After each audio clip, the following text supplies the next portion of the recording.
যদি আমি ডাঙৰ ডাঙৰ গায়ক গায়িকাক 5 বা 6 লক্ষাধিক টকা দি পিনে এখন মঞ্চত আমন্ত্ৰণ জনাব পাৰোঁ, তাৰ পৰিৱৰ্তে আমি কিয় নিজৰ পেটৰ কাৰণে 1000 বা 1500 টকাত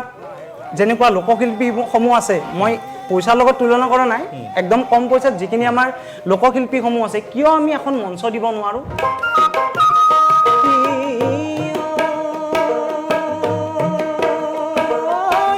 অহংকাৰী সাগৰে কই দিয়েৰি বাত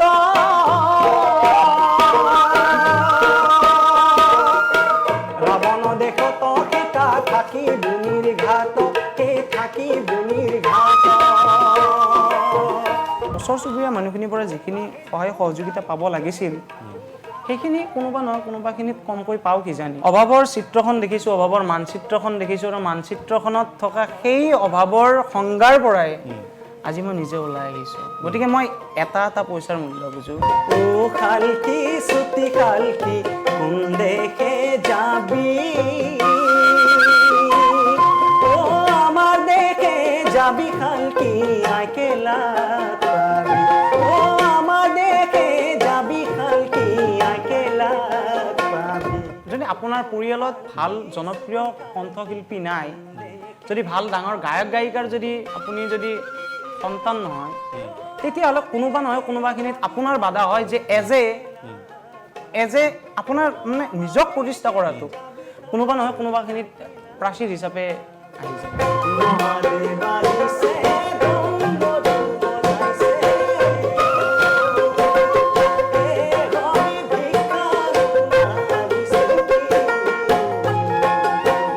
যদি আমি পাশ্চাত্যৰখিনি গ্ৰহণ কৰি থাকোঁ, তেতিয়াহ'লে অসমীয়া সংস্কৃতি বা সাহিত্য সংস্কৃতিখিনি কোনোবা নহয় কোনোবাখিনিত হেৰাই যাব। গতিকে মোৰ এটা প্ৰয়াস, মোৰ দৰে যদি আৰু এশজন ওলাই আহে, কিজানি আমি অসমীয়া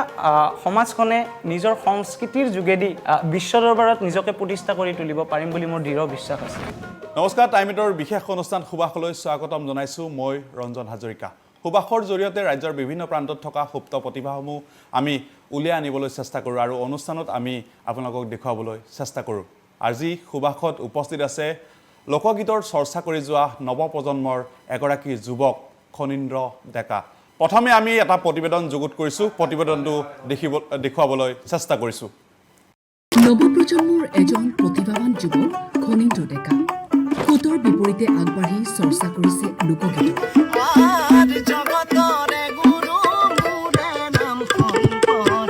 বাইহাটাৰ এই যুৱকজনে আধুনিকতাৰ জোৱাৰৰ মাজতো পাহৰি যোৱা অসমীয়া লোকসংগীতক জীয়াই ৰখাৰ এক নীৰৱ প্ৰয়াস অব্যাহত ৰাখিছে।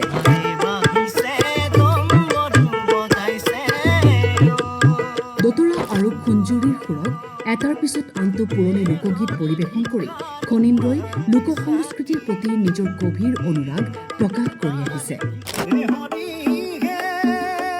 নতুন প্ৰজন্মৰ মাজত লোকগীতৰ প্ৰতি আগ্ৰহ সৃষ্টিৰ লক্ষ্যৰে তেওঁ নিয়মিতভাৱে চৰ্চা চলাই গৈছে।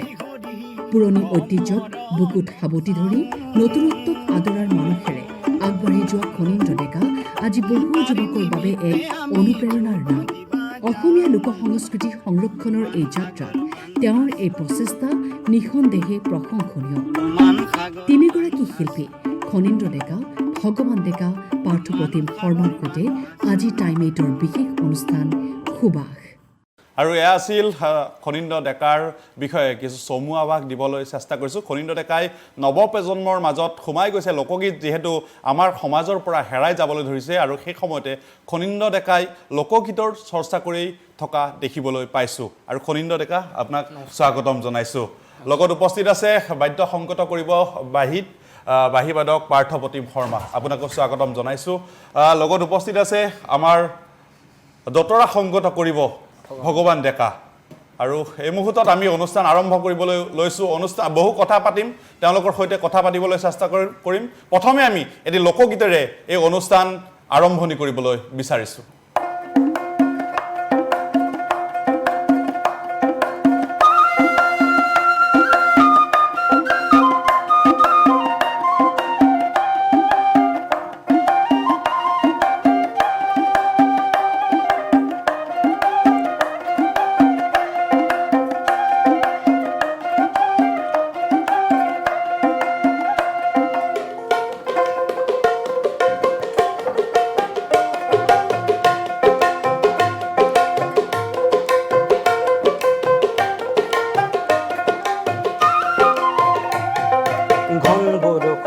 পিছল মাটি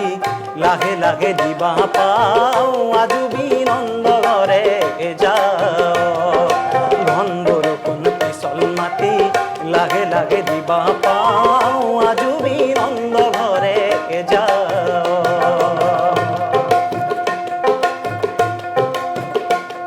ও সোণৰ নে পূৰ্ণানী বাবিন শব্দ যাব বহু দূৰ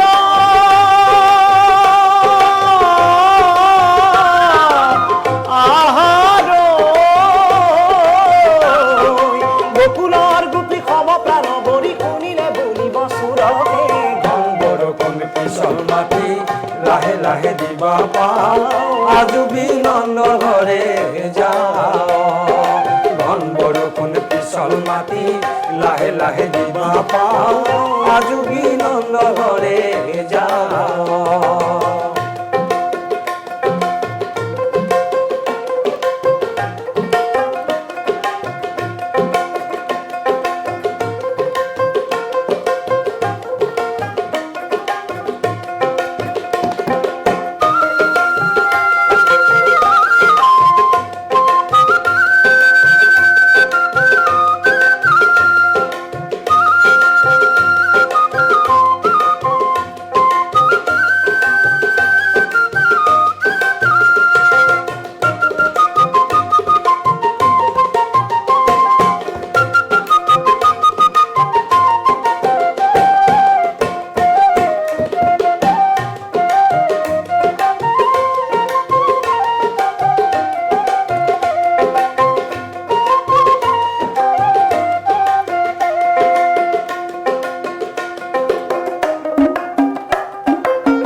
লাহে দিবা পাও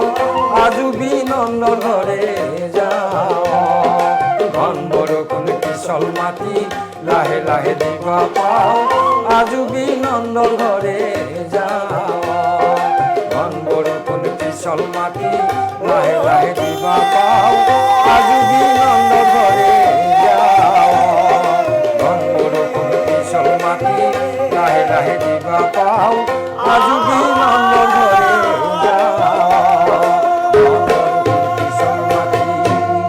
খুব সুন্দৰ হৈছে প্ৰথম পৰ্যায়তে আমি এই অনুষ্ঠানৰ সুবাসৰ মজিয়া আচলতে জিপাল কৰি তুলিছে এই লোকগীতেৰে আৰু আমি খনিন্দ ডেকাৰ সৈতে কথা পাতিবলৈ চেষ্টা কৰিম খনিন্দ ডেকা উপস্থিত আছে প্ৰথমে কি ক'ব বিচাৰিবা লোকগীতৰ চৰ্চা কৰি আছা নৱপ্ৰজন্মৰ মাজত লোকগীত সোমাই গৈছে যিটো লোকগীত হেৰাই যাবলৈ ধৰিছিলে এই কৃত্ৰিমতাৰ যুগত আসলতে কথাটো তেনেকুৱা নহয় মই আগতে আপোনালোকক কথাখিনি কোৱাৰ আগতে মোতকৈ যিহেতু বয়োজ্যেষ্ঠ এজন বহিয়ে আছে এওঁৰ নাম হৈছে ভগৱান ডেকা প্ৰথমতে আসলতে আপোনালোকে যদি মোক সোধে যে লোকগীতৰ পৰা অনুপ্ৰাণিত হোৱা ব্যক্তিজন বুলি যদি ক'বলৈ যায় তেতিয়া পোনপ্ৰথমে মই এওঁৰ নামে ক'ব লাগিব বহুত ভাল লুতৰা বজায় লোকগীতত ভাল এওঁৰ বহুত জ্ঞান আছে বহুত বছৰৰ পৰা জড়িত গতিকে মোৰ লোকগীতটো আপুনি যদি সোধে যে লোকগীতৰ লগত মই কেনেকৈ জড়িত আগৰ পৰা গাইছিলোঁ কিন্তু এনেকুৱাকৈ নাছিলোঁ মই গুৱাহাটী ইউনিভাৰ্চিটি গুৱাহাটী বিশ্ববিদ্যালয়ত মই এতিয়া সংযুক্ত বাণিজ্য বিভাগৰ ১০ম ষান্মাসিকৰ ছাত্ৰ নিৰ্বাচন খেলিছিলোঁ বাৰু সংগীত সম্পাদকন যি নহওক সেইখিনি টাইমৰ পৰাই মই মানে লোকগীতটোক মানে এনেকুৱাকৈ মানে ধৰিলোঁ যে চালোঁ যে বহুত ভাল ভাল বস্তু আছে আমাৰ অসমীয়া সমাজত সেইখিনিক যদি আমি যদি নিজে ধৰি নাৰাখোঁ যদি আমি পাশ্চাত্যৰখিনি গ্ৰহণ কৰি থাকোঁ তেতিয়াহ'লে অসমীয়া সংস্কৃতি বা সাহিত্য সংস্কৃতিখিনি কোনোবা নহয় কোনোবাখিনিত হেৰাই যাব গতিকে মোৰ এটা প্ৰয়াস মোৰ দৰে যদি আৰু এশজন ওলাই আহে কিজানি আমি অসমীয়া সমাজখনে নিজৰ সংস্কৃতিৰ যোগেদি বিশ্ব দৰবাৰত নিজকে প্ৰতিষ্ঠা কৰি তুলিব পাৰিম বুলি মোৰ দৃঢ় বিশ্বাস আছে লোকগীতৰ যেতিয়াই চৰ্চা কৰা হয় কোনটো সময় দিনটোৰ কেতিয়া চৰ্চা কৰা হয় চৰ্চা মানে আচলতে ক'বলৈ গ'লে আমিও খুব ব্যস্ততাপূৰ্ণ জীৱন কটাই থকা বুলি ক'লেও ভুল নহয় ব্যস্ততাপূৰ্ণ জীৱন কটাই থকা বুলি ক'লেও ভুল নহয় ময়ো নিজেও শিক্ষকতাৰ লগত জড়িত খুৰাও ধৰি লওক কিবা কিবি কৰে নিজৰ ঘৰখন পোহপাল দিয়াৰ অৰ্থে তাৰপিছত পাৰ্থও আছে মোৰ লগত খুব ভাল বাঁহী বজায় এতিয়া কেনেকুৱা ধৰণৰ কথা আমি প্ৰত্যেক সপ্তাহতে আমি ৰবিবাৰ উইকেণ্ডত এনেকুৱা এটা টাইম উলিয়াই লওঁ যাতে আমি লোকগীতৰ চৰ্চাখিনি কৰি থাকিব পাৰোঁ আৰু আকৌ এটা লোকগীত শুনিবলৈ চেষ্টা কৰিম এবাৰ আপুনি কওক কি শুনিব হনুমান সাগৰ বান্ধিছোঁ চাওঁ হয়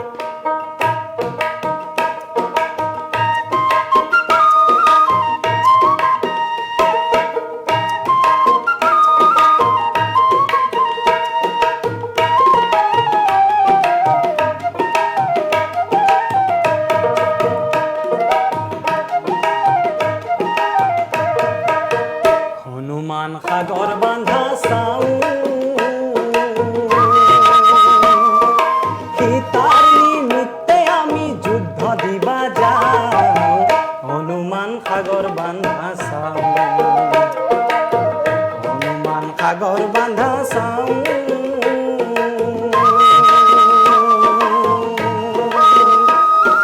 সীতাৰ নিমিত্তে আমি যুদ্ধ দিবা যাওঁ হনুমান সাগৰ বান্ধা চাওঁ হনুমান সাগৰ বান্ধা চাওঁ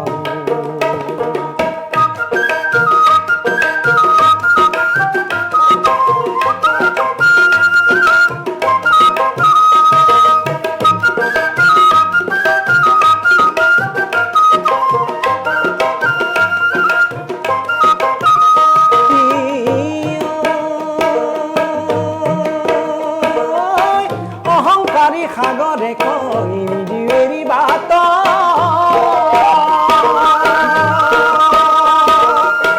ৰাৱণ দেশত সীতা থাকি বুনিৰ ঘাট সেই থাকি বুনিৰ ঘাট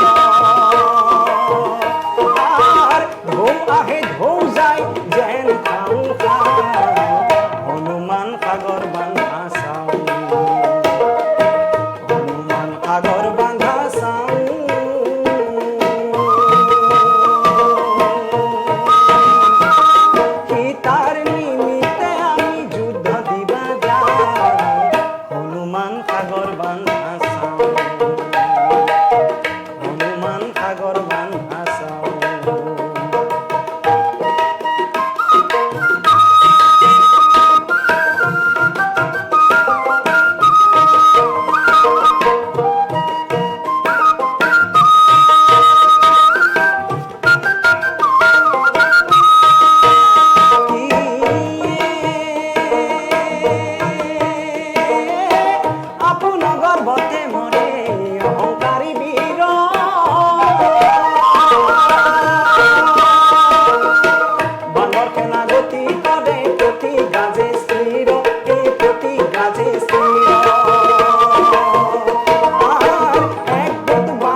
সুন্দৰ হৈছে আৰু অতিকৈ সমধুৰ হ'বলৈ গৈ আছে অনুষ্ঠান দুটি লোকগীত শুনিয়ে আমি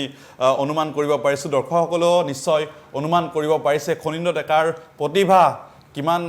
এতিয়া কিমান আগবাঢ়িছে লগতে ভগৱান ডেকা উপস্থিত আছে পাৰ্থপ্ৰতিম শৰ্মা আছে তিনিওগৰাকী শিল্পীৰ আচলতে প্ৰতিভা আচলতে কিমান আগবাঢ়ি গৈছে লোকগীতৰ চৰ্চা কিমান কৰিছে অনুমান কৰিব পাৰিছে মই ভগৱান ডেকাৰ ওচৰলৈ যাবলৈ বিচাৰিছোঁ আপোনাক স্বাগতম জনাইছোঁ কেনেদৰে খনিন্দ ডেকাই যিহেতু আপোনাৰ পৰা অনুপ্ৰেৰণা পাইছিলে প্ৰথম পৰ্যায়ত তেওঁক আগুৱাই অনাৰ দিশটো কেনেধৰণে আপুনি লৈছিলে মই ঠিক খনিন্দ দাক তেনেকুৱা আগুৱাই আনিছোঁ তেনেকুৱা এটা কথা নকওঁ যে ফণীন্দ্ৰ ডেকা মোৰ ওচৰত আগুৱাই আহিছে এইটো এটা বৰ ভাল কথা হয়। যে এটা যে নতুন উঠি অহা ল'ৰা মানে লোকগীত শিকিবৰ কাৰণে গাবৰ কাৰণে তেওঁ মোৰ ওচৰত আহিছে মই যিখিনি পাৰোঁ তেওঁ সুধিছে মোক বোলে সুধা এনেকৈ লোকগীতৰ প্ৰতি মোৰ আগ্ৰহ হৈছে মই কিছু আপোনাৰ পৰা অকণমান মই জ্ঞান লওঁ বা শিকোঁ আৰু লোকগীত গাই যাম মই লোকগীত ভাল পাম তেতিয়া মোৰ ভাল লাগিছে বোলে এনেকুৱা ডেকা ল'ৰা এটা যে এই বৰ্তমান সময়তো মানে উঠি আহিছে বোলে লোকগীত শিকিব যিহেতু বৰ্তমান সমাজখনত লোকগীতৰ প্ৰায় নিশ্চিহ্ন হোৱাৰ পথতেই আছে তেতিয়া যে ফণীন্দ্ৰ ডেকা ওলাই আহিছে তাৰ কাৰণে মোৰ বহুত ভাল লাগিছে আৰু যিখিনি পাৰিছোঁ মই যিখিনি জানিছোঁ জনাখিনি ফণীন্দ্ৰ ডেকাক মই মোৰ পৰা দিছোঁ আৰু তেওঁ বৰ খুব ধুনীয়াকৈ আয়ত্ব কৰিছে আৰু বৰ্তমানো আমি তিনিজনে লাগি আছোঁ লোকগীত যাতে আমি কিছু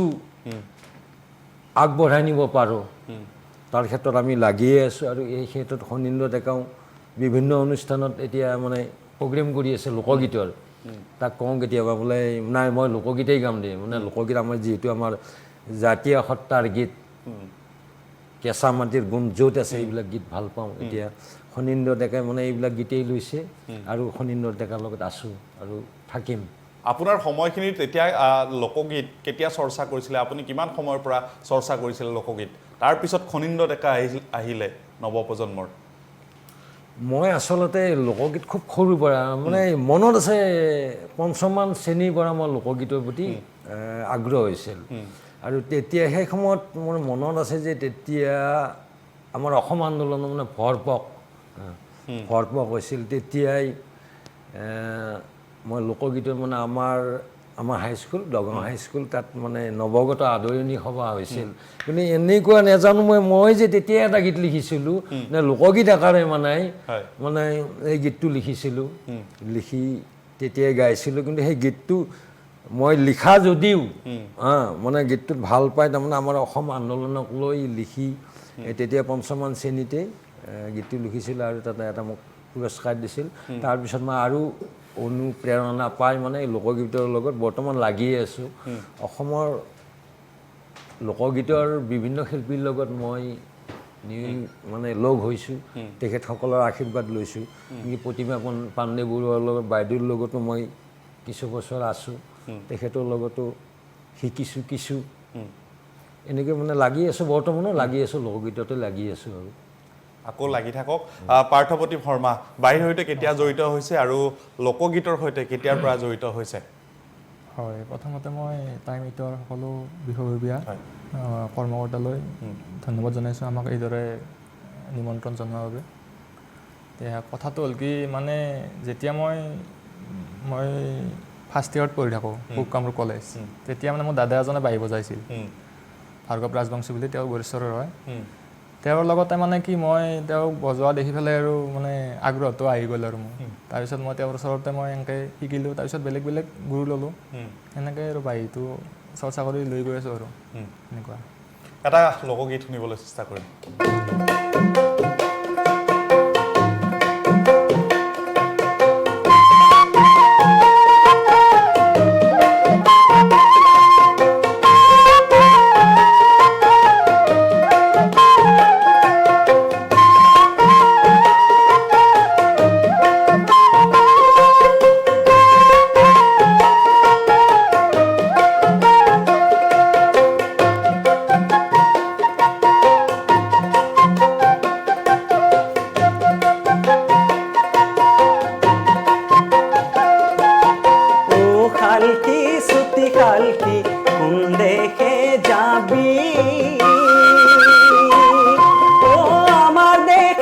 যাবি খালকি আইকেলা পাবি ও আমার দেখে যাবি খালকি আইকেলা পাবি ও খালকি সুতি খালকি কোন দেখে যাবি ও আমার দেখে যাবি খালকি আইকেলা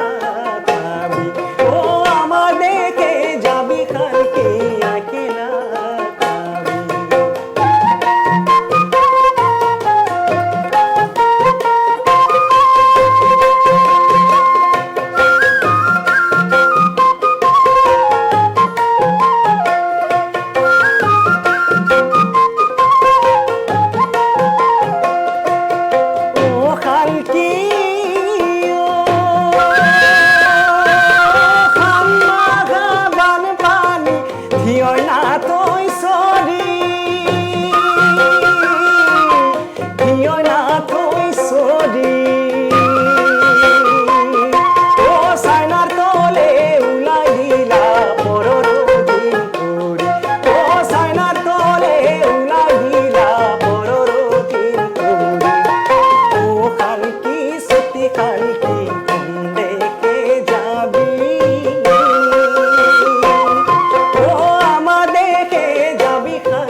অনুষ্ঠান আকৌ যিসকল দৰ্শকে অনুষ্ঠান চাই আছে তেওঁলোকে হয়তো আপ্লুত হৈ পৰিছে এই অনুষ্ঠান চাই মাটিৰ গুণ পোৱা গৈছে এই অনুষ্ঠানত কি ক'ব বিচাৰিব খনীন্দ্ৰ ডেকা এতিয়া চাওক আমি আধুনিকতাৰ ধামখুমীয়াত আমি নিজৰ পুৰণিখিনি কোনোবা নহয় কোনোবাখিনিত হেৰাই গৈছোঁ নেকি আজি মই খনীন্দ্ৰ ডেকা নহয় মোৰ দৰে আৰু হাজাৰজন খনীন্দ্ৰ ডেকা আছে যি নেকি এটা উপযুক্ত এখন প্লেটফৰ্মৰ অভাৱত নিজৰ প্ৰতিভাখিনি বিকশিত কৰাত কোনোবা নহয় কোনোবাখিনিত নিজকে অৱমাননা কৰাৰ নিচিনা হৈছে প্লেটফৰ্ম নাই আচলতে মই সদায় এইটো কথা ক'ম মই নমৰলৈ এইটো কথা কৈ যাম যদি আমি ডাঙৰ ডাঙৰ গায়ক গায়িকাক 5 বা 6 লক্ষাধিক টকা দি পিনে এখন মঞ্চত আমন্ত্ৰণ জনাব পাৰোঁ তাৰ পৰিৱৰ্তে আমি কিয় নিজৰ পেটৰ কাৰণে 1000 বা 1500 টকাৰ যেনেকুৱা লোকশিল্পীসমূহ আছে মই পইচাৰ লগত তুলনা কৰা নাই একদম কম পইচাত যিখিনি আমাৰ লোকশিল্পীসমূহ আছে কিয় আমি এখন মঞ্চ দিব নোৱাৰোঁ যাতে তেওঁলোকেও তেওঁলোকৰ ঘৰখন নিজৰ ভাল ধৰণে চলাব পাৰে সো এইটো এটা মোৰ ৰাইজলৈ প্ৰশ্ন তাৰোপৰি আমাৰ দ্বিতীয় প্ৰশ্নটো হৈছে যে আমি ভাল গান বহুত দিছোঁ বহুতে শ্বেয়াৰো কৰিছে লাইকো কৰিছে কিন্তু কথাটো হয় ভাল গান শুনে কেইটাই এতিয়া চাওক ফেচবুক আৰু ইনষ্টাগ্ৰাম বা সামাজিক মাধ্যমতে আজি লোকগীতসমূহ আবদ্ধ হৈ আছে আপোনাক মই এটা তিতা কথা ক'বলৈ যাই আছোঁ টিকটক কথা আমি যদিও আমাৰ গীতবোৰ ভাইৰেল হৈছে তথাপিও আমি আজিলৈ এখন মানে ভাল তেনেকুৱা মঞ্চ নাপালোঁ হয় না পুৰা মই কিবা মিছা কৈছোঁ নাই গতিকে আমি আমাৰ লোক সংস্কৃতিসমূহ কিয় আমি অকল সামাজিক মাধ্যমতে আবদ্ধ কৰি ৰাখোঁ আপোনালোকে আমাক পৰামৰ্শ দিয়ক যে এনেকুৱা পুৰণি ঠাচত কৰাতকৈ আপোনালোকে কিবা ৱেষ্টাৰ্ণ কৰিব পাৰে নেকি সো পৰামৰ্শ দিয়ক আমি ৰাইজ সদায় মান্তি আছোঁ আপোনালোকৰ পৰামৰ্শ ল'বলৈ কিন্তু আপোনালোকৰ অৱমাননাই যে এই হাজাৰ বা এই লক্ষ লক্ষ শিল্পীক যে প্ৰতিভাসমূহ অকালতে মৰহি পেলাইছে তাৰ বাবে দায়ী কোন আপোনালোকলৈ এইটো মোৰ প্ৰশ্ন থাকে মঞ্চ পোৱাত বাধা হৈছে মঞ্চ পোৱা নাই বিহুৰ অনুষ্ঠান বহুতে কৰে তেনেকুৱা ধৰণৰ কথাও আহি পৰে বহুত এতিয়া কি কম দুখৰ খবৰ এতিয়া ক'বলৈ গ'লে ভাবিছিলোঁ আমি যে ৱেষ্টাৰ্ণ কিবা এটা আমি বেন এটা খুলিব পাৰোঁ নেকি এতিয়া বেনটো খুলিবলৈ এতিয়া আপুনি যদি এটা ৰিহাৰ্চল দিওঁ বা প্ৰেক্টিছ কৰোঁ গোটেইকেইজনকতো এটা নিৰ্দিষ্ট মানুহ দিবই লাগিল এতিয়া বহুত কথা ভাবি পিনে কিন্তু যা কি নহওক মই আশা এইটো ৰাখিছোঁ আশা কৰিছোঁ আৰু আশা এটা মনত পুহি ৰাখিছোঁ যে অহাবাৰলৈ অহাবাৰ মানে হ'বয়ে আমি এটা বেণ্ড খুলিম যিটো আমাৰ অসমীয়া লোকগীতৰ ওপৰত মানে কি হ'ব নিৰ্মিত হ'ব গতিকে আমাক এখন প্লেটফৰ্ম দিয়ক ৰাইজেও আমাক শুনক আমাৰ ভুলবোৰ দেখুৱাই দিয়ক আমি কোৱা নাই যে আমিয়ে লোকগীতৰ সম্ৰাট আৰু বিভিন্নজন আছে মই তাকে কৈছোঁ আপোনাক যে প্ৰতিভাসমূহ বিকশিত হোৱা নাই একোখন প্লেটফৰ্ম পোৱা নাই কাৰণে এনেকুৱা ক্ষেত্ৰবিলাকতে তাৰমানে চব পিছুৱাই আছে থমকি ৰ'ব লগা হৈছে এতিয়া মানে আৰ্থিক অৱস্থাটো চিন্তা কৰি পিনে বহুতে মানে দুই খোজ পিছুৱাই মই আৰু এটা কথা মনত পৰিছে এইটো ক'ম যে আমাৰ অসম চৰকাৰে যিটো মানে আগতে সাংস্কৃতিক মহাসংগ্ৰাম অনুষ্ঠান এটা পাতিছিল খুব ভাল কথা বিভিন্ন সংগীতখিনি আগুৱাই গৈছিল কিন্তু এটা বেয়াও লাগিছে যে আমাৰ কামৰূপী লোকগীতটো এই মহাসংগ্ৰামত মানে বিষয়ত নাৰাখিলে এইটো এটা মানে অলপ বেয়া লাগিছে আমাৰ অন্তত লোকগীত ভাল পোৱা মানুহখিনি বেছি বেয়া মানে আপুনি চৰকাৰৰ আহ্বান জনাব খোজে মহাসংগ্ৰামত লোকগীত কামৰূপী লোকগীতকো বিষয় হিচাপে ল'ব লাগে এইখন মঞ্চৰ পৰা মই অনুৰোধ কৰিছোঁ মাননীয় মুখ্যমন্ত্ৰী মহোদয়ক অনুৰোধ কৰিছোঁ যাতে আগন্তুক সময়খিনিত যদি এনেকুৱা অনুষ্ঠান চৰকাৰৰ পৰা আয়োজন কৰা হয় যাতে অন্তত কামৰূপী লোকগীতটো এই বিষয়ত ৰাখে এইটো মই অনুৰোধ জনাইছোঁ আপুনি বেছি কথা পতাতকৈ আমি গীতৰ মাজলৈ যাবলৈ বিচাৰিম দৰ্শকসকলে হয়তো লোকগীত শুনিবলৈ চেষ্টা কৰিব বেছি বিচাৰিব দৰ্শকসকলে এতিয়া আকৌ লোকগীত শুনিব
যিমানেই গীত শুনিছোঁ সিমানেই আচলতে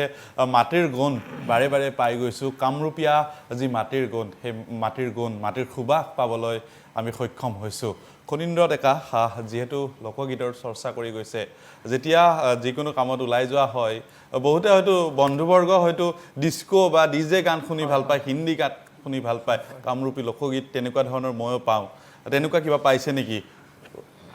বন্ধুবৰ্গ কি কয় বন্ধুবৰ্গ আচলতে মই এই ক্ষেত্ৰত মোৰ ঘৰখনকো মই ধন্যবাদ দিব লাগিব দেই মোৰ দেউতাও লোকগীত গাইছিল আগতে এতিয়াও গায় মা দেউতা বা ভণ্টি গোটেইখিনি ইষ্ট কুটুম্ব মোৰ লগত যিখিনি জড়িত হৈ আছে আত্মীয় গোটেইখিনিয়ে মোক এই ক্ষেত্ৰত অনুপ্ৰেৰণা যোগায় যে কোনোদিনাও কোৱা নাই যে লোকগীতটো বহুত মানে কৈছে যে লোকগীতক যিহেতু চৰ্চা হিচাপে কৰিছ নিজৰ মাটিৰ লগত জড়িত যিহেতু তাত ভাল পদক্ষেপ লৈছ আগুৱাই যা বন্ধুবৰ্গৰ এই ক্ষেত্ৰত বহুখিনি অনুপ্ৰেৰণা যোগায় মোৰ লগত জড়িত হৈ থকা প্ৰত্যেকজন ব্যক্তিকে আৰু প্ৰত্যেকজন ব্যক্তিৰ আশীৰ্বাদ স্বৰূপ কিজানি আজি মই খনীন্দ্ৰ ডেকাই আজি আপোনালোকৰ ষ্টুডিঅ'ত উপস্থিত হ'বলৈ সক্ষম হৈছোঁ গতিকে গোটেই ৰাইজৰ আশীৰ্বাদ মোৰ লগতে আছে আৰু 2010 চনৰ পৰাই মই মঞ্চ অনুষ্ঠান কৰিছোঁ বিভিন্ন ধৰণৰ গীত গাইছোঁ 2020 বৰ্ষত কেচি দাস কমাৰ্চ কলেজৰ বেষ্ট ছিংগাৰো আছিল এনেকুৱা নহয় যে অকল লোকগীতেই গাওঁ বিভিন্ন ধৰণৰ গীত গাওঁ কিন্তু মেইন প্ৰায়ৰিটি এতিয়া বৰ্তমান পৰিপ্ৰেক্ষিতত যদি আমি আমাৰখিনি ধৰি নাৰাখোঁ তেতিয়াহ'লে ধৰি ৰাখিব কোনে সেইটো চিন্তা কৰি মই লোকগীতটোক বাছনি কৰিছোঁ মানে কামৰূপীয়া ডেকাই কামৰূপীয়া লোকগীত হয় তেনেকুৱা ধৰণৰ কথা এটা হৈ পৰিছে এনেকুৱা হৈ পৰিছে ঘৰত কি কৰে মা দেউতাই লোকগীত মা দেউতাৰ পৰা অনুপ্ৰাণিত হৈছোঁ মায়েতো মোক যথেষ্টখিনি কি ক'ম আৰু প্ৰত্যেকৰে মাতো মায়ে হয় ঘৰত দেউতাই গীত গায় লোকগীত গায় দেউতাৰ পৰা অনুপ্ৰাণিত হৈছোঁ দেউতা মা মোৰ কাৰণে বহুত কৰিছে 2010 বৰ্ষত যেতিয়া মই গান শিকোঁ সেইখিনি সংগ্ৰামৰ কথা যদি আপোনালোকক কওঁ যদি আজি খনীন্দ্ৰ ডেকাই পিছলৈ কিজানি যদি ভাল মানে নাম থকা কিবা যদি হৈ যাওঁ তেতিয়াহ'লে মই প্ৰথমতে মই মা দেউতাৰ নামটো ল'বই লাগিব তেওঁলোকৰ অবিহনে মই শূন্য গতিকে এনেকুৱা এটা কথা আৰু যে আগুৱাই দিছে তই নিজৰ কাম কৰি যা সেই আশা ৰাখিয়ে মই এনেকুৱা আগুৱাই আহিছোঁ কেনেকুৱা আছিল সংগ্ৰামখন কেনেকুৱা আচলতে আমাৰ ঘৰত এনেকুৱা ধৰণৰ চাকৰি বা চৰকাৰী চাকৰি থকা আমাৰ ঘৰ নহয় এটা মধ্যবিত্ত পৰিয়ালৰ পৰা মই ওলাই আহিছোঁ জানে এটা নিখুঁত গাঁৱলীয়া পৰিৱেশৰ পৰা য'ত নেকি আপোনাক যদি মই পোনপটীয়াভাৱে ক'ব যাওঁ মই আচলতে ওচৰ চুবুৰীয়া মানুহখিনিৰ পৰা যিখিনি সহায় সহযোগিতা পাব লাগিছিল সেইখিনি কোনোবা নহয় কোনোবাখিনিত কমকৈ পাওঁ কিজানি নিজৰে এটা সেই হয় আৰু যি কি নহওক ইমান ৰাইজৰ আশীৰ্বাদ আছে চ' তেনেকুৱাকৈ আগবাঢ়িবলৈ চেষ্টা কৰিছোঁ আৰু ভৱিষ্যতেও আগবাঢ়ি যাম কিন্তু কেতিয়াবা ভাৱ হয় দেই যদি সংগীতটোক মই ফুল্লি প্ৰফেশ্যন হিচাপে ল'লোঁ হয় কিজানি আজিলৈ কিজানি মই ক'বলৈ গ'লে মানে অনাৰ্থিক হিচাপে হৈ থাকিব লাগিল হয় চ' মই আগতে অভাৱ হ'ল হয় গতিকে মই বাছি ল'লোঁ যে মোৰ উপৰোক্ত যদি কিবা আৰ্থিক ব্যৱস্থাটো মানে সবল কৰিব পৰা যায় তো মই শিক্ষকতাটো বাছি ল'লোঁ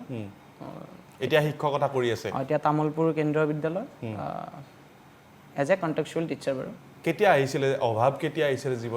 জীৱনত অভাৱ বহুত সৰুৰ পৰা পাইছোঁ এনেকুৱা নহয় যে অভাৱ পোৱা নাই বহুত সৰুৰ পৰা পাইছোঁ অভাৱৰ চিত্ৰখন দেখিছোঁ অভাৱৰ মানচিত্ৰখন দেখিছোঁ আৰু মানচিত্ৰখনত থকা সেই অভাৱৰ সংজ্ঞাৰ পৰাই আজি মই নিজে ওলাই আহিছোঁ গতিকে মই এটা পইচাৰ মূল্য বুজোঁ এইখিনি কথা আপোনালোকৰ আগত ক'লোঁ কেতিয়াবা বেয়া লাগে নে মন বেয়া লাগে চাওক মন কেতিয়া বেয়া লাগে আপোনাক কৈছোঁ যেতিয়া মানে ডাঙৰ গায়ক গায়িকাই গান গাই থাকিব পুৰা মনিটৰৰ ছেট আছে মানে পুৰা বক্স হেণ্ডছ কিবা কিবি মিউজিচিয়ান আছে তেতিয়া অলপমান নিজকে প্ৰশ্ন কৰা যায় যে মানুহে এই ডাঙৰ যিবিলাক তথাকথিত শিল্পী গোটেইবোৰ শিল্পীকে কোৱা নাই শিল্পী নহয় আচলতে গায়ক বুলিয়ে ক'লোঁ যিসমূহে বেসুৰত গায় মানে সুৰতে নালাগে কিয়নো লক্ষাধিক টকা দি মাতিবলৈ কিহৰ প্ৰয়োজন এইবিলাক শিল্পী নহয় গায়ক বুলিয়ে ক'লোঁ গায়ক গায়িকাৰ আছে বহুত আছে তাৰ বিপৰীতে আকৌ কিছুমান ভাল গোৱা গায়ক গায়িকা আছে যিবোৰ শিল্পীৰ তালিকাত অন্তৰ্ভুক্ত হৈছে চ' তেনেকুৱা ধৰণৰ কথা আৰু বহুত অভাৱ অনাটনৰ মাজতে আমাৰ এই সংগ্ৰাম চলি আছে সংগ্ৰাম চলি থাকিব মৃত্যুৰ আগমুহূৰ্তলৈকে কেতিয়াবা কেতিয়াবা আৱেগিক হৈ পৰে খনিন্দ ডেকাই আৱেগিক হৈ পৰোঁ নপৰা নহয় আজি আপোনাক কৈছোঁ যে মই 2010 বৰ্ষৰ পৰা গীতৰ এই জগতখনৰ লগত জড়িত আপোনাক এটা কথা কওঁ যে গীতৰ জগতখন দেখিবলৈ যিমান নিকা সিমানে তাতোকৈ বেছি লেতেৰা হৈছে তাৰ ভিতৰ খণ্ড আপুনি যদি কোনো এজন যদি আপোনাৰ পৰিয়ালত ভাল জনপ্ৰিয় কণ্ঠশিল্পী নাই যদি ভাল ডাঙৰ গায়ক গায়িকাৰ যদি আপুনি যদি সন্তান নহয় তেতিয়াহ'লে কোনোবা নহয় কোনোবাখিনিত আপোনাৰ বাধা হয় যে এজে আপোনাৰ মানে নিজক প্ৰতিষ্ঠা কৰাটো কোনোবা নহয় কোনোবাখিনিত প্ৰাচীৰ হিচাপে আহি যায় মানে কেতিয়া বাধাৰ সন্মুখীন হৈছিলে আপুনি বাধাৰ সন্মুখীন চাওক মই আপোনাক কৈছোঁ যে 2010 বৰ্ষৰ পৰা মই থৰলি প্ৰগ্ৰেম কৰিছোঁ ষ্টেজ প্ৰগ্ৰেম কৰিছোঁ 2010ৰ পৰা আপোনাৰ 2018 মানলৈ মই মঞ্চ অনুষ্ঠান কৰিছোঁ বহুত এতিয়া মানে যিবিলাকে গীতালি বাৰ লগত বজাই আছে বহুত ভাল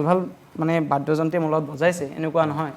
তাৰপিছত পঢ়াৰ তাগিদাত মই মাজতে মই গেপ দিব লগা হ'ল গানটো চলি আছিল মোৰ মানে অনুশীলন চলি আছিল চ' অভাৱ বুলি কওঁতে মই মেট্ৰিক পৰীক্ষা দিয়াৰ পিছত এনেকুৱা এটা মানে মই মানে ঠেকাত পৰি গৈছোঁ আপোনাক কি ক'ম আৰু বহুত কেনেকুৱা ঠেকা মানে চাওক এনেকুৱা হৈছে আৰ্থিকভাৱে সবল নহয় আৰ্থিকভাৱে দুৰ্বল সেইখিনি টাইমত নিজৰ কথাও চিন্তা কৰিব লাগে টিউশ্যনো কৰাব লাগে তেনেকুৱা ধৰণৰ কথা গানকো আগুৱাই নিব লাগে এতিয়া গানটো গাই থাকিলে যে ঘৰখন চলিব সেনেকুৱাটো নহয়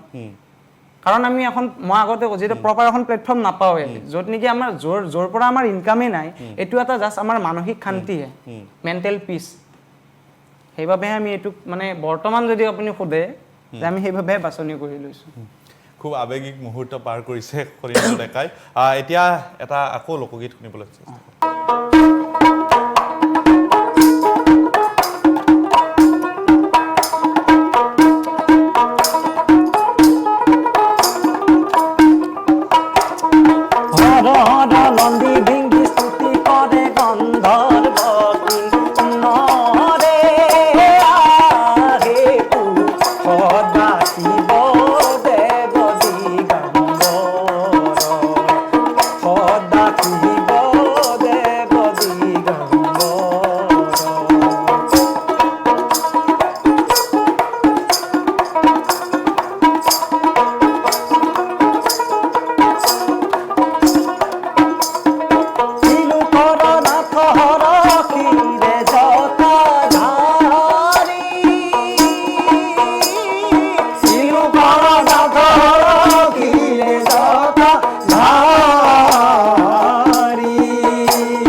আমি অনুষ্ঠানৰ শেষ মুহূৰ্তলৈকে উপনীত হৈছোঁ অনুষ্ঠানৰ শেষ মুহূৰ্তলৈকে আমি এই মুহূৰ্তত উপনীত হৈ পৰিছোঁ আৰু যেহেতু আমি লোকগীতৰ যি চৰ্চা তিনিওগৰাকী শিল্পীৰ পৰা লোকগীত আমি শুনি আছোঁ কোনোবাই যদি বাঁহী বজাইছে কোনোবাই আকৌ দতৰা বজাইছে কোনোবাই আকৌ তবলা বজাই লোকগীতত সুৰ প্ৰদান কৰা দেখিবলৈ পোৱা গৈছে খনিন্দ ডেকা এই মুহূৰ্তত আমি শেষ পৰ্যায়লৈ আহিছোঁ কি ক'ব বিচাৰিবা শেষ পৰ্যায়ত এটাই কথাই ক'ম যে যেনেকাকৈ আমি আধুনিক গীতখিনি আঁকোৱালি লৈছোঁ তেনেকুৱাকৈ কামৰূপী লোকগীতখিনিও নৱপ্ৰজন্মই নিজৰ মাজতে জীয়াই ৰখাৰ পৰিৱৰ্তেও লগ বন্ধুৰ মাজতো কি কৰি দিব শ্বেয়াৰ কৰি দিব যিখিনি কামৰূপী লোকগীত আছে আমাৰ কাৰণ আমাৰ লোকগীতসমূহ হৈছে কেঁচা মাটিৰ গোন্ধ মই এটা কথা আপোনাক ক'বলৈ বিচাৰিম যে এটা জাতি বাচি থাকিব তেতিয়াহে যেতিয়া সাংস্কৃতিক বিপ্লৱ মানে কি হয় আৰম্ভ হয় সাংস্কৃতিক বিপ্লৱে হৈছে এনেকুৱা এটা অস্ত্ৰ যিয়ে এটা জাতিক এখন সমাজৰ আগত প্ৰতিনিধিত্ব কৰিব পাৰে বিশ্ব দৰবাৰত মানে জিলিকাই তুলিব পাৰে গতিকে আন্দোলন কৰাৰ পৰিৱৰ্তে আমি সাংস্কৃতিক বিপ্লৱৰ জৰিয়তে আমাৰ কিখিনি আছে আমাৰ অসমীয়া সংস্কৃতি কিখিনি আছে সেইখিনি আমি যদি আগুৱাই লৈ যাওঁ মই এইটো দৃঢ় বিশ্বাসী যে আমাৰ অসমীয়া জাতিটো কোনোবা নহয় কোনোবাখিনিত বিশ্ব দৰবাৰত নিজকে এটা শ্ৰেষ্ঠ জাতি বুলি কি কৰিব পাৰিব প্ৰতিপন্ন কৰিব পাৰিব ভগৱান ডেকা আপুনি কি ক'ব বিচাৰিব আমাৰ মাজত সদায় লোকগীত প্ৰাণত থাকক হা হুমুনীয়া আৱেগ অনুভূতি জানে সকলোৱেহে আমাৰ লোকগীতৰ উৎস যাতে আমি অনুৰোধ কৰিছোঁ সকলোকে এইখন মঞ্চৰ পৰাই যাতে আমাৰ লোকগীতখিনি সকলোৱে আদৰি লয় আৰু আমাৰ মাজত লোকগীত যিখিনি থিমিত হৈছিল এইখিনি যেন আৰু শতগুণ ঊৰ্ধ্বগামী হৈ আমাৰ কেলকেটাত যেনেকৈ ৰবীন্দ্ৰ সংগীত প্ৰসাৰিত হৈছে মানে এখন মঞ্চত এটা ৰবীন্দ্ৰ সংগীত নিদিয়াকৈ এখন মঞ্চ শেষ নহয় সেই গতিকে আমাৰ লোকগীতৰ অনুষ্ঠানটো আমাৰ অসমৰ মঞ্চত যাতে প্ৰতিফলিত হৈ উঠে এই কামনা কৰিছোঁ পাৰ্থ কি ক'বা কি ক'ম মানে ক'লে আমাৰ দাদাই ক'লে আৰু মানে কি অলপমান চৰকাৰেও মানে অলপমান গুৰুত্ব দিয়াটো উচিত মানে কি মানে যিখিনি আমাৰ পৰম্পৰাগতভাৱে চলি অহা যিখিনি আমাৰ মানে কি লোকসংগীত আছে সেইখিনিৰ ওপৰত মানে অলপমান গুৰুত্ব দিয়াটো উচিত আৰু বস্তুখিনি যাতে হেৰাই নাযায় আমাৰ মাজৰ পৰা সেইখিনিৰ প্ৰতি সকলোৱে গুৰুত্ব চৰকাৰ বুলি নহয় সকলোৱে গুৰুত্ব দিব লাগে সেইখিনিয়ে আৰু আমি অনুষ্ঠান শেষ কৰিম আৰু অনুষ্ঠান শেষ কৰিম এটা সুন্দৰ লোকগীতেৰে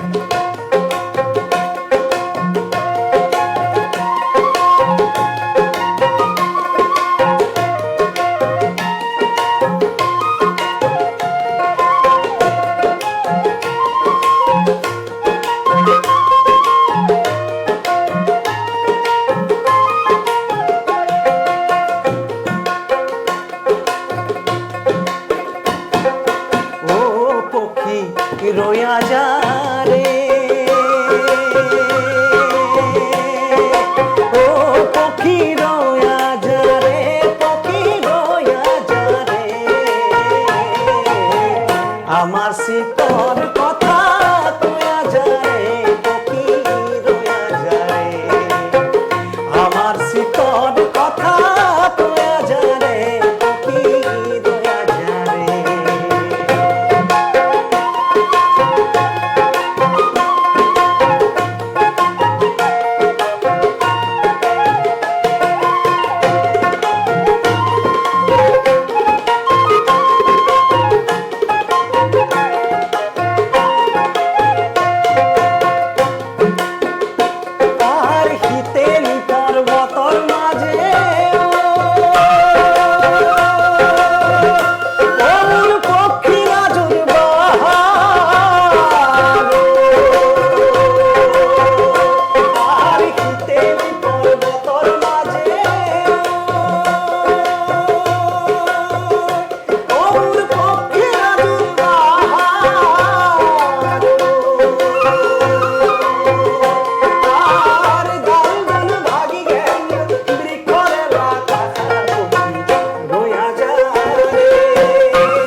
বহুত ধন্যবাদ জ্ঞাপন কৰিছোঁ আৰু তিনিওগৰাকী শিল্পীৰ উত্তৰত আমি কামনা কৰিছোঁ উজ্জ্বল ভৱিষ্যত কামনা কৰিছোঁ লোকগীতৰ চৰ্চা অব্যাহত থাকক আৰু যিসকল দৰ্শকে টাইম 8ৰ বিশেষ অনুষ্ঠান সুবাস চাই আছে তেওঁলোকক ধন্যবাদ জ্ঞাপন কৰি সুবাসৰ পৰা আকৌ এটা নতুন খণ্ডত লগ পোৱাৰ উদ্দেশ্যেৰে মই ৰঞ্জন হাজৰিকাই বিদায় লৈছোঁ